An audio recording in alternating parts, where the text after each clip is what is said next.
messieurs, bonsoir et bienvenue dans votre rendez-vous de l'actu du mercredi. Notre invité reçoit ce soir Dr Chauke Achouk Youssef, directeur général de la Caisse nationale des assurances sociales des non-salariés, la CASNOS. La CASNOS, encore peu connue il y a quelques années, et compte désormais près de 2 millions de cotisants, 1 million depuis 2016, grâce essentiellement aux facilitations accordées aux non-salariés par la loi de finances complémentaire 2015. Mais les défis de cette caisse d'assurance sociale restent à venir, avec au moins 3 millions d'affiliés potentiels connus à faire donc cotiser, et ce n'est pas l'austérité financière en cours qui devrait faciliter les choses. Docteur Chauke Achouk Youssef, bonsoir. Bonsoir. Merci d'avoir accepté notre invitation. C'est moi.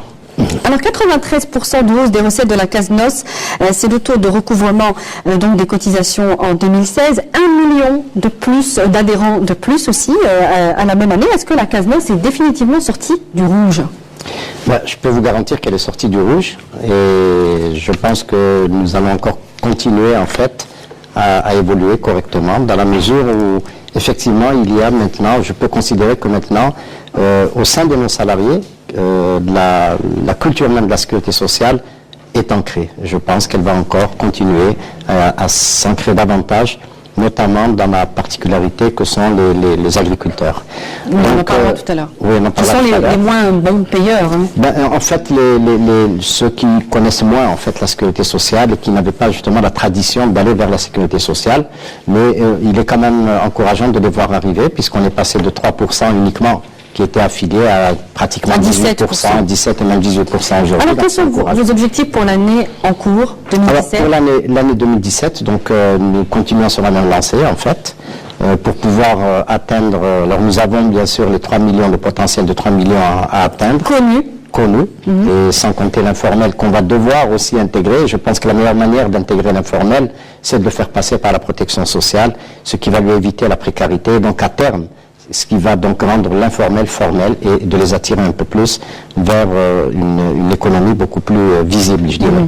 Alors, notre but aussi, c'est d'atteindre aujourd'hui, pour l'année de 2017, dépasser les 90 milliards de dinars. Je rappelle, cette année, donc, nous avons atteint 80 milliards de dinars, justement, notamment grâce à la loi de finances complémentaire, grâce à la réorganisation de la loi de finances complémentaire 2015, grâce à la réorganisation, parce que je rappelle qu'on était organisé en direction régionale. Maintenant, nous sommes organisés en direction de wilaya avec une proximité plus importante, puisque nous avons quand même ouvert 137 structures nouvelles. Alors, quelle est la différence entre des structures régionales et, vous dites, des directions wilaya? Alors, en fait, les structures régionales... En termes d'importance? Écoutez, une structure régionale, c'est une structure qui gère plusieurs wilayas et qui étreint trop et embrasse mal, en fait, ou embrasse trop et très mal. Et donc, on s'est retrouvé dans une situation où les wilayas... gérer la wilaya, donc siège de la direction, et elles oubliaient quelque peu les wilayas beaucoup plus éloignés. Donc c'est ce qui a, selon vous, fait que la CASNOS était peu connue avant, à cause des lourdeurs administratives notamment? C'est un des éléments. Alors il y avait bien sûr les lourdeurs administratives, la bureaucratie, et là il y a tout un programme justement qui a touché tous les secteurs en fait. Donc à plus forte raison dans la CASNOS, nous avons procédé à des allègements vis-à-vis du volet administratif. Je rappelle que maintenant par exemple, nous ne demandons plus d'extrait de naissance, nous ne demandons plus donc des pièces d'état civil, puisque nous allons directement dans la base de données du ministère de l'Intérieur et nous avons directement les données. Nous ne demandons plus le bilan fiscal, sauf pour les contrôles. Et là, nous avons allégé, puisque quelqu'un peut venir déclarer, même si la personne gagne peu et qu'elle veut déclarer beaucoup plus, donc c'est un système déclaratif, elle peut le faire pour avoir une meilleure retraite. On reviendra là-dessus. Mais de même que, en fait, tous les allègements, toutes les facilités, il y a eu la déclaration à distance, à travers l'Internet, tout ça. Donc la modernisation a fait qu'il y a eu déjà ce volet-là d'allègement. Mais il y a eu aussi la proximité, puisque le fait de créer des directions de wilaya font que la direction est plus proche. Le personnel donc est plus proche des assurés, et puis surtout quand il y a problème, il n'est pas nécessaire d'aller beaucoup plus loin vers des wilayas éloignés. Donc il y a ça facilite le contact. Ça facilite le contact. Est-ce que vous diriez aussi que la passivité, j'allais dire, envers les non-payeurs, ceux qui ne déclarent pas leurs activités, les non-salariés, elle a aussi fait que les non-salariés justement croyaient Oui, ne venez pas et croyez surtout que c'était un choix personnel et non pas une obligation de s'affilier à la CASNOS. Alors tout à fait. Là, je rappelle que les lois de 83 rendent justement les cotisations à la sécurité sociale obligatoires. Et il est évident que, vous savez, quand on voit ce que donne la sécurité sociale pour un cotisant, quand on voit la couverture que donne un cotisant, vous savez que pour peu que quelqu'un cotise, non seulement lui est assuré social, il a son conjoint, il a les enfants qui soient des enfants utérins, des enfants adoptés, il a aussi les parents et les beaux-parents qui sont assurés en termes d'ayants droit, et il y a aussi, en ce qui concerne les femmes, si leur statut ne change pas jusqu'au 3e degré, donc en l'occurrence les tantes, les sœurs et les nièces. Donc vous voyez qu'un seul cotisant donne une couverture très large. Alors, il est inadmissible en fait que quelqu'un qui peut donner cette couverture-là n'avance pas de cotisation. Et d'ailleurs, heureusement que la cotisation est rendue obligatoire, ce qui va donc entraîner une couverture automatique de toutes ces ayants droit. Alors, la problématique, c'est que non seulement les gens ne voulaient pas, donc il n'y avait pas d'astreinte, il n'y avait pas donc la coercition, mais en fait... Pourquoi aujourd'hui il y a la coercition? Alors, justement, à contrario, nous n'avons pas été encore vers la coercition. Ce qui paraît très souvent étonnant, c'est que comment on a pu arriver à ces résultats sans qu'on ait été obligé d'aller à la coercition. Mais nous avons été plutôt vers la communication et vers l'explication. À partir du 2 janvier dernier, c'était la fin de tous les délais. En fait, les délais... Pour les agriculteurs. Oui, alors les délais pour les facilités, en fait, de la loi de finances complémentaire. Vous savez que, en fait, en quoi elle a consisté? Toute personne qui n'avait pas payé ses cotisations pour les années antérieures pouvait payer l'encours, donc l'année en cours. On lui faisait un calendrier pour les années antérieures, et dès qu'il était à jour son calendrier, toutes les pénalités de retard disparaissaient d'elles-mêmes. Oui. Et donc, cette exonération a fait que les gens sont venus en masse pour pouvoir payer, et puis rattraper les années perdues qui, elles, vont être comptabilisées dans le calcul de la retraite, et donc à terme d'avoir... Il n'y a plus de délai pour les retardataires à présent? Ce délai-là est dépassé jusqu'au 31/12. Mais je tranquillise les non-salariés pour leur dire qu'ils peuvent toujours venir, ils peuvent payer l'encours, nous leur faisons toujours un échéancier, donc un calendrier où ils payent en toute tranquillité. Ensuite, il y aura les pénalités de retard. Alors pour les pénalités de retard, je les invite à saisir les commissions de recours, donc ils font un recours, et ils ont automatiquement, c'est une instruction d'ailleurs que nous avons donnée au comité, donc aux commissions de recours, pour leur donner 50%, pour leur enlever 50% de pénalité. Alors il y a encore des mesures de facilitation. Ce sont quand même des mesures de facilitation. Nous nous inscrivons toujours dans la facilitation, parce que ce qui nous intéresse, c'est que la population puisse avoir une couverture, qu'elle ait un accès aux soins, qu'elle ait un accès à la retraite, qu'elle ait un accès à la protection sociale. Donc c'est ça en fait le principe. Mais que pensez-vous de ceux qui ont accès aux soins et qui ne paient jamais leurs cotisations, ni à la CNAS, ni à la CASNOS d'ailleurs? Alors il y a déjà un fait culturel, mais il y a aussi un manque de civisme. Parce qu'en fait, quelqu'un qui ne cotise pas, qui va se soigner dans le secteur public, partant du principe que les soins sont gratuits dans le secteur public, mais dans le secteur public, je rappelle que les soins, que l'État donc prend en charge les soins publics, mais aussi il y a un versement de la sécurité sociale. Donc, alors comment les amener à payer? Comment les alors ces gens-là, sont tenus à venir, nous leur expliquons actuellement, nous continuons à expliquer. D'ailleurs, le meilleur exemple, c'est le flux continu de nouveaux arrivants qui viennent. Vous savez, depuis le 1er janvier à ce jour, pourtant il n'y a plus de loi de finances complémentaire, nous sommes quand même actuellement à plus de 16 000 nouveaux affiliés qui arrivent. Donc vous voyez que c'est un flux continu de personnes qui viennent, qui comprennent et qui viennent d'elles-mêmes. Maintenant, nous avons des moyens de coercition. Vous savez, c'est très simple la coercition. Hein. Vous ne voulez pas les appliquer? Alors, nous le ferons. Alors, comment le faire? En fait, nous avons nos contrôleurs qui vont aller sur le terrain, qui vont dresser des PV, qui vont commencer à bloquer les comptes et qui vont faire donc des saisies sur les comptes. Cela a déjà été fait? Alors, jusqu'à présent, à chaque fois que les contrôleurs se présentent, les gens viennent d'eux-mêmes. Et d'ailleurs, nous les invitons à venir encore pour qu'ils ne tombent pas qu'ils n'aillent pas en fait au contentieux, parce qu'aller vers le contentieux, ce n'est pas intéressant pour eux. Donc, les gens sont en train de venir. Et même les contrôleurs qui partent commencent tout d'abord par expliquer avant de passer à la coercition. Généralement, quand ils expliquent, les gens viennent d'eux-mêmes. Et c'est pour cela que je vous remercie aujourd'hui, parce que ça nous permet encore de leur expliquer. De communiquer là-dessus. Et de communiquer encore l'information. Alors, malgré tout ce que vous dites, seulement 20%, et vous me corrigerez ce chiffre s'il est faux, 20% des cotisants, voilà ce que représentent aujourd'hui les affiliés de la CASNOS par rapport à tout le système de sécurité sociale. C'est assez peu, vous le reconnaîtrez. Alors, par rapport aux non-salariés, je précise que nous avons dans le système de sécurité sociale, nous avons les salariés et les non-salariés. Donc les salariés, c'est ceux qui perçoivent un salaire, les non-salariés, c'est ceux qui travaillent à leur compte. Alors, il y a bien sûr les commerçants, les artisans, les agriculteurs, les professions libérales. Les commerçants sont majoritaires. Les commerçants sont majoritaires Et je peux dire que quand même, ils sont dans l'ensemble, ils sont bons payeurs. Aujourd'hui, nous sommes quand même, en plus, la loi de finances complémentaire a permis à plus d'1 million de personnes de régulariser leur situation. Et donc d'avoir à terme une retraite correcte. Je rappelle qu'il y a eu une révision notamment du décret, parce que par le passé, le maximum que percevait donc le non-salarié, combien même il cotisait correctement, il partait avec quelque chose comme 70 000 dinars, donc 7 millions de centimes comme retraite, pension de retraite mensuelle. Aujourd'hui, le texte a été revu, et donc ils peuvent, pour peu qu'ils cotisent correctement et qu'ils montent leur niveau de cotisation, qu'ils aient les années. Et d'ailleurs, c'est pour Combien cela d'années? que Alors, nous à la avons... CASNOS, beaucoup se plaignent aussi du taux des années de validation. Alors, des années les années de validées. validation sont identiques. Hein. C'est comme pour les salariés, c'est 32 ans. Et le départ, par contre, à la retraite, il est à 65 ans. Ouais. Alors, je vais peut-être vous étonner, mais le départ, l'âge légal de la retraite est à 65 ans, mais il n'y a que 40% qui partent en retraite à 65 ans. La quasi-majorité préfère rester au-delà. Pourquoi? Parce que soit ils n'ont pas les années, et parce que généralement, un non-salarié commence à travailler tardivement par rapport à un salarié. Et donc, pour avoir les années, donc, ils préfèrent aller au-delà de 65 ans pour avoir une meilleure retraite. Deux, beaucoup préfèrent travailler. Vous savez, 65 ans maintenant, quand on voit l'espérance de vie, 65 ans, c'est jeune.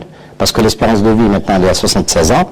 Et donc, à 65 ans, les gens préfèrent continuer à travailler. Parce que partir, c'est mieux. En fait, les gens préfèrent plutôt travailler plutôt que d'aller en retraite très tôt. Que de partir. Alors 20% donc de cotisants, ça vous trouvez ça encourageant pour l'instant? Non, 20% de cotisants, non. Actuellement, au niveau de... Donc, par rapport à tout le système, oui, probablement. Parce que il faut pas oublier que dans tous les assurés sociaux, donc toutes les personnes assurées sociales, salariés, non salariés, nous avons donc les salariés actifs, nous avons les non salariés actifs, nous avons les retraités, les étudiants, toutes les catégories particulières qui bénéficient du système.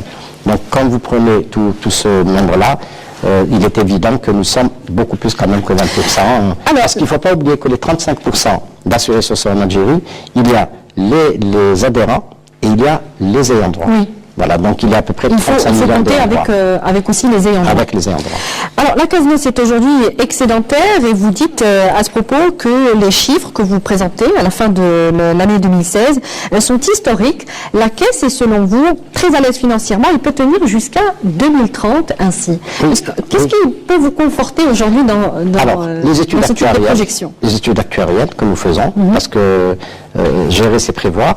Et donc les études actuarielles nous donnent cette assurance dans la mesure où nous sommes passés de moins de 3 cotisants pour un retraité, nous sommes aujourd'hui à 4,7 cotisants pour un retraité. Donc ce qui nous donne une aisance, sachant que les standards internationaux sont autour de 5 cotisants pour un retraité. 5 à 7. Voilà. Et nous sommes encore actuellement, nous avons encore beaucoup de marge, parce que nous avons encore tout le potentiel à atteindre déjà. 3 millions minimum. Donc nous avons 3 millions minimum et je pense que même l'informel, même les gens qui sont dans l'informel commencent à s'intéresser et commencent à venir, commencent à régulariser leur situation.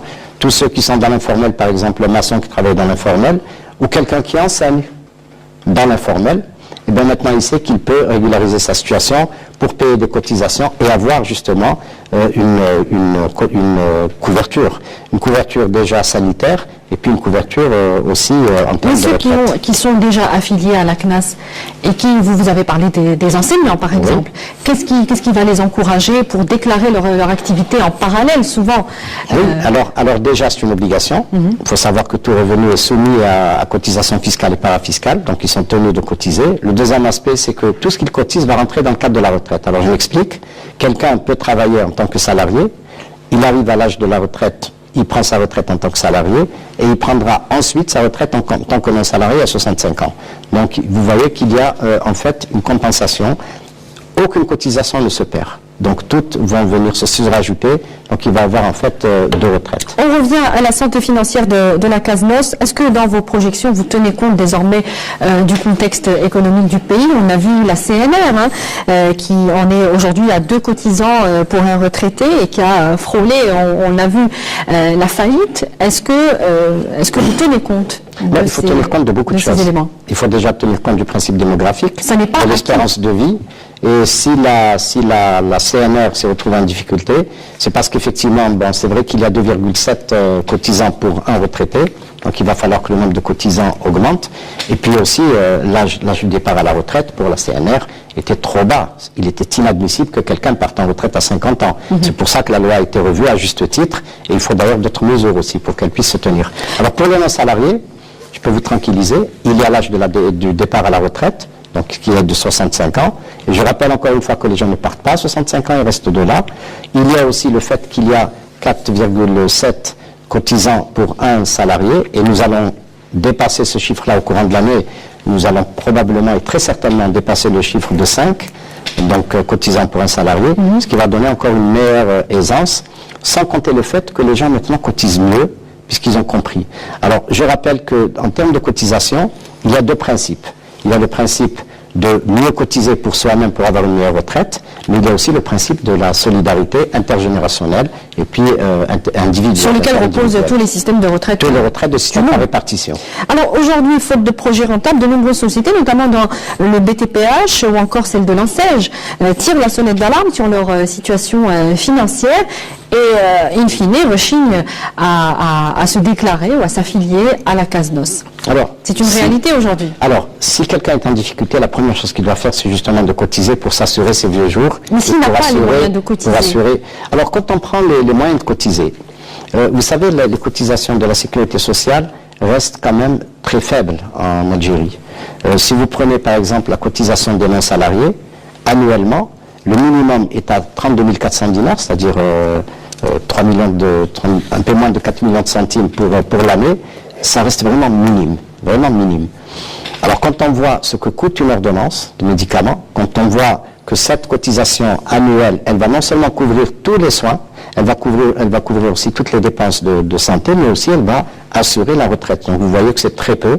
C'est pour cela que j'appelle tous les cotisants non seulement à élever leur niveau de cotisation, pour s'assurer une meilleure retraite, et pour assurer aussi le principe de solidarité intergénérationnelle. Si quelqu'un n'a pas les moyens de payer, on pourra revenir après dessus, il faudrait que celui qui ait les moyens de payer paye beaucoup plus pour lui-même, mais aussi pour la solidarité intérieure. Et c'est pour cela d'ailleurs que la réglementation fait en sorte que ceux qui ont beaucoup plus de revenus doivent payer beaucoup plus. Mais qu'est-ce que vous faites vis-à-vis des gens, les 3 millions notamment de cotisants potentiels, connus encore une fois, qu'est-ce que vous faites des gens qui vous disent « je ne suis intéressé ni par une retraite, je peux me l'assurer moi-même, ni par votre argument sur l'entraide ou la solidarité intergénérationnelle ». Je lui oppose déjà la réglementation, parce qu'il est tenu de la législation en vigueur, donc il est tenu de cotiser. Et puis si quelqu'un me dit « moi je ne suis pas intéressé », quelque part, je me dis non, il faut vraiment aller lui expliquer, et s'il n'est pas intéressé, ça veut dire qu'il est inconscient. Vous pensez que c'est juste un problème de communication? Alors, il y a un problème de communication, de coercition après. C'est une incivilité. C'est une incivilité grave, parce que c'est une irresponsabilité, parce que non seulement la personne, si elle peut jouir de sa santé dans l'immédiat et des biens qu'elle peut avoir, rien n'est exclu. Et nous sommes tous soumis à ça. Toute personne peut tomber malade, toute personne peut être invalide totale, toute personne peut ne plus avoir les moyens financiers qu'elle a. C'est pour ça que j'invite les gens qui ont les moyens actuellement, où leur entreprise est florissante, ils ont les moyens de payer maintenant. Parce que je rappelle que pour la retraite, par exemple, c'est le calcul des 10 meilleures années, pas les 10 dernières années, les 10 meilleures années. Donc quelqu'un qui cotiserait bien ce ne sont pas les 15 dernières années, parce qu'il y a aussi un amalgame là-dessus. Alors l'amalgame, justement, beaucoup pensent que c'est les 10 dernières années. C'est les 10 meilleures années, les 10 meilleures années. Alors en fait, quelqu'un qui a les moyens maintenant va cotiser au maximum.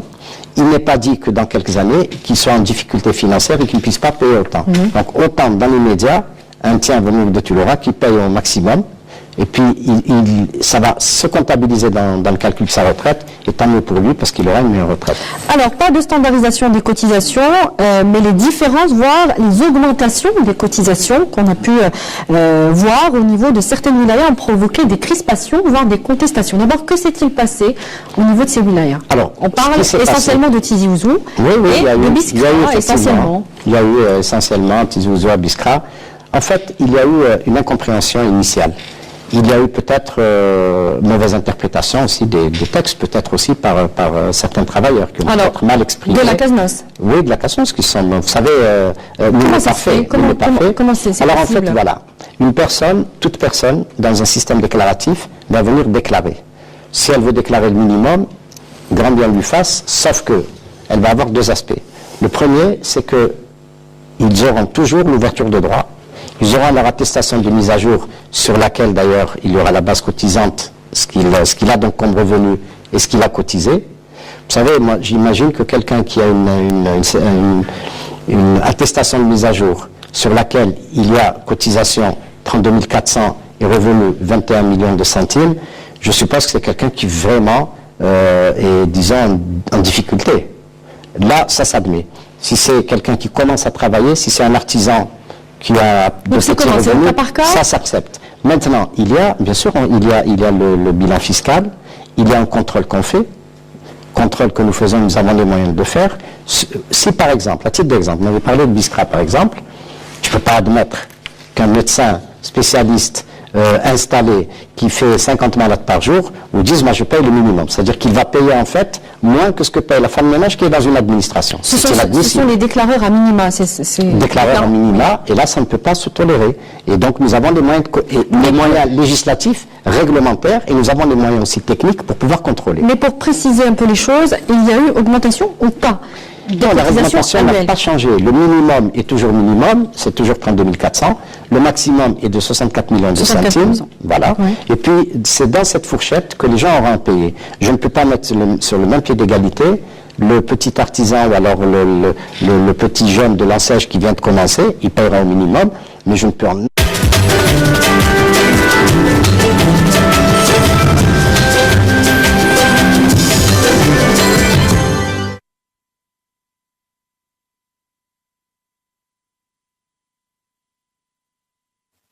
الله أكبر الله أكبر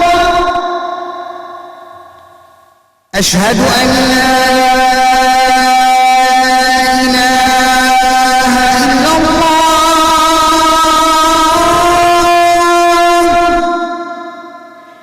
أشهد أن لا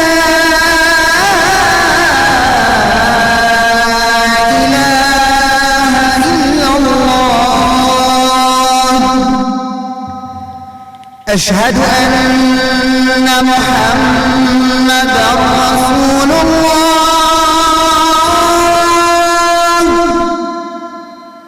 أشهد أن محمدًا رسول الله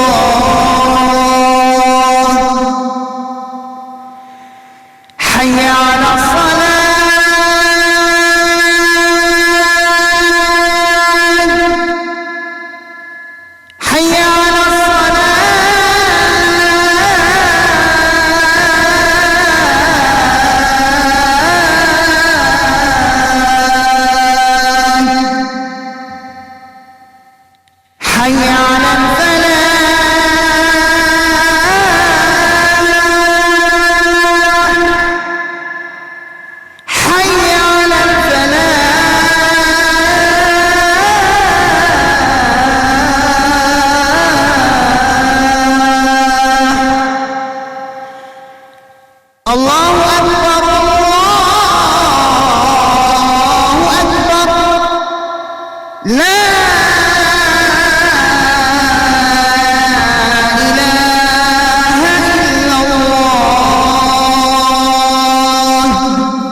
رب هذه الدعوة التامة والصلاة القائمة آت محمدا الوسيلة والفضيلة وابعثه مقاما محمودا الذي وعدته.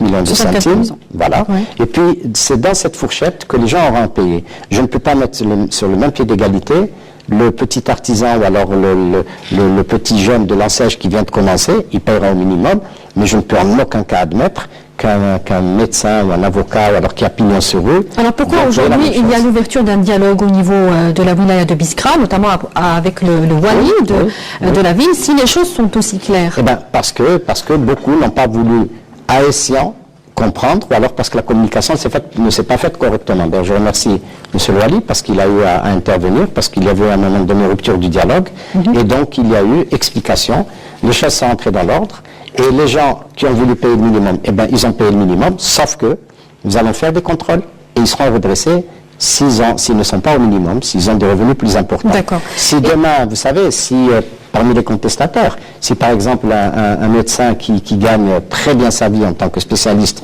vient de payer le minimum, écoutez, c'est inadmissible. Non seulement, et encore, c'est une incivilité en fait, au-delà du délit, puisqu'il y a tromperie sur la déclaration. Alors rapidement, parce qu'il nous reste un peu moins de 3 minutes de l'émission, le Wali de Biskra qui a demandé à calculer donc les cotisations des affiliés selon les chiffres d'affaires déclarés. Est-ce que c'est possible? Est-ce que nous avons les moyens de le faire? Oui, nous avons, premièrement, il y a les déclarations fiscales sur lesquelles on peut se baser, mais ça ne suffit pas. Oui. Nous avons aussi les moyens de contrôle Pour nécessaires. chaque activité?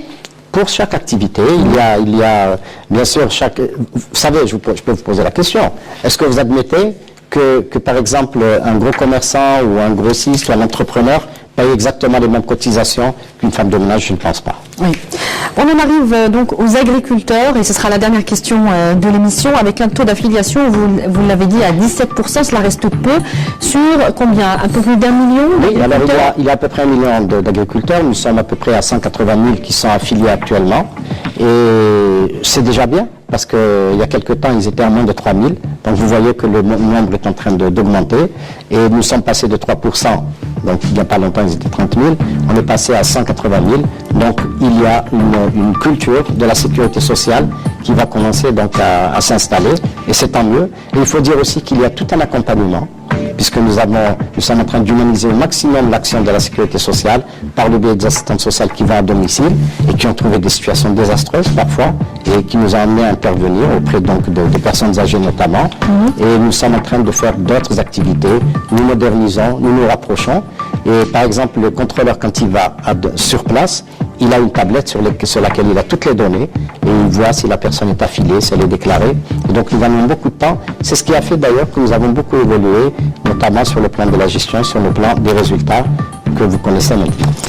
Docteur Chewki Achouq Youssef, vous êtes, je le rappelle, directeur général de la Caisse nationale des assurances sociales des non-salariés. Merci pour vos éclairages ce soir. C'est moi, merci beaucoup. Merci à vous également de nous avoir suivis. Je vous rappelle que l'émission est en replay sur les www.entv.dz. On se retrouve dès la semaine prochaine pour un nouveau rendez-vous de notre invité. Bonsoir.